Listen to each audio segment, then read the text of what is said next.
Attention, your last blood test may look completely normal, but something could already be going wrong in your body. Today I'll show you which blood values really matter and which ones I always have checked as a doctor. Imagine you go to the doctor because you want to have your blood tested since you're feeling tired and exhausted. And the blood count is normal. But what if this blood count only tells half the truth? Because the most important values that really show you whether you're healthy or not are almost always missing. So let's start with a misunderstanding. A normal blood count that has been examined, and when you get the results and they're good, it sounds reassuring at first. But in practice, that often just means that red and white blood cells, maybe a small inflammation marker, blood sugar, short-term value, liver value, and cholesterol were checked. That's important, of course, but it's by no means everything, and many crucial causes of fatigue simply remain invisible that way. So your doctor didn't check everything, just the baseline. And one thing that's especially often overlooked, for example, is iron deficiency. And that's true even if you don't have classic anemia. That means your hemoglobin can be normal and you still feel exhausted. And the key value, for example, to differentiate precisely here is ferritin, your iron storage. Studies actually show that women with unexplained fatigue can really benefit from iron therapy. When ferritin is low, for example in one study, the benefit was especially evident when ferritin was at 50 micrograms per liter or below. And that's why you feel exhausted. Even though the complete blood count was normal and ferritin wasn't measured at all, or it was low without hemoglobin dropping. So, you see, you have to look a little more closely. And another classic example is vitamin D. I'm sure you've heard of it before. And when the level is too low, many people experience a drop in energy, their mood suffers, and recovery after exertion takes much, much longer. Vitamin D is not automatically measured in a standard laboratory test, which I find pretty bad, to be honest, because most people suffer from a deficiency. And especially in our latitudes, it's so common. And magnesium and omega-3 are also rarely checked routinely, even though they are involved in energy production, in the cell, in nerve and muscle functions, and in inflammatory processes. That doesn't mean you should just have everything checked on suspicion, but rather that it's sensible to measure specifically and then act individually.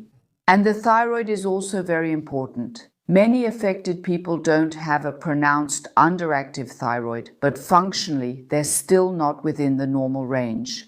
Thyroid-stimulating hormone is slightly elevated, and the free thyroid hormone levels are not optimal. And then you already feel listless, you get cold more easily, you gain weight more easily, and you're actually still tired. A standard lab often overlooks this if only thyroid-stimulating hormone was checked. I recommend that you have thyroid-stimulating hormone plus FT3 and FT4 tested. And if there's any suspicion, please also test for antibodies. Especially for us women, the thyroid plays a very important role in all phases of life because hormones overall are important. Chronic stress also shifts the cortisol pattern, and a permanently elevated or altered cortisol level makes you tired and irritable in the long run. Sex hormones like progesterone, estrogens, and of course testosterone in men also influence how awake and stable you feel. These values are simply missing in a normal blood test. Another important point is your blood sugar. You don't need a high-performance sugar test, but a fasting insulin or the hemoglobin A1C. You need that to actually recognize patterns and see if you have a problem with your blood sugar. Fluctuating blood sugar means you have energy for a short time, then a crash, and in the end, you feel sluggish all day. And yes, gut health also plays a role. An inflamed or dysbiotic gut drains your energy and strength. And that's because it also weakens the immune system and through substances that are supposed to act directly on your brain. So what can you actually do? First, get targeted testing. Talk to your doctor or check your ferritin along with iron, then have your vitamin D levels tested. Also vitamin B12, ideally holotranscobalamin, and in addition magnesium and omega-3. And ask for a meaningful thyroid diagnosis with thyroid stimulating hormone FT3, FT4, and if there is suspicion of an autoimmune disease. Then you should also get the TPAC pack. So, if fatigue coincides with stress and sleep problems, it's also worth taking a look at your cortisol, depending on the situation, either as a blood value or a daily profile for your metabolism. In general, fasting. Glucose and hemoglobin A1C help complete the picture, and at the same time, you can already start rebuilding your energy sources today. Pay attention to stable blood sugar management. Eat a wholesome plant-based diet with enough protein from legumes like tofu, tempeh, nuts, seeds, and so on. Include healthy fats, for example from walnuts, flax seeds, hemp seeds, or algae, omega-3. And always combine carbohydrates with protein and fiber. This way you can easily prevent feeling unwell after eating. And if ferritin is low, talk about a temporary iron supplementation. And at the same time, use iron-rich foods like lentils, chickpeas, and leafy greens. Vegetables always combined with vitamin C for better iron absorption. And your sleep, that's naturally the turbo lever against fatigue.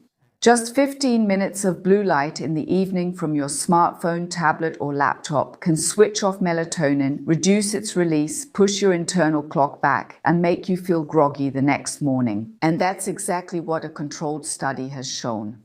E-readers in the evening delayed falling asleep, lowered melatonin, and worsened morning alertness compared to reading a printed book. My tip: avoid screens 2 hours before going to bed. Consistently use blue light filters. Always keep your bedroom dark and get up at the same time every day. And for your daily routine, incorporate short breathing breaks. For example, inhale for 4 seconds, exhale for 6 seconds, and do this for 5 minutes. That calms your nervous system. And make sure to include daily exercise, ideally brisk walking outside or gentle strength training. And you know me, right? Targeted stretching and bottleneck stretches help improve blood circulation in your tissues so you can feel good in your body again.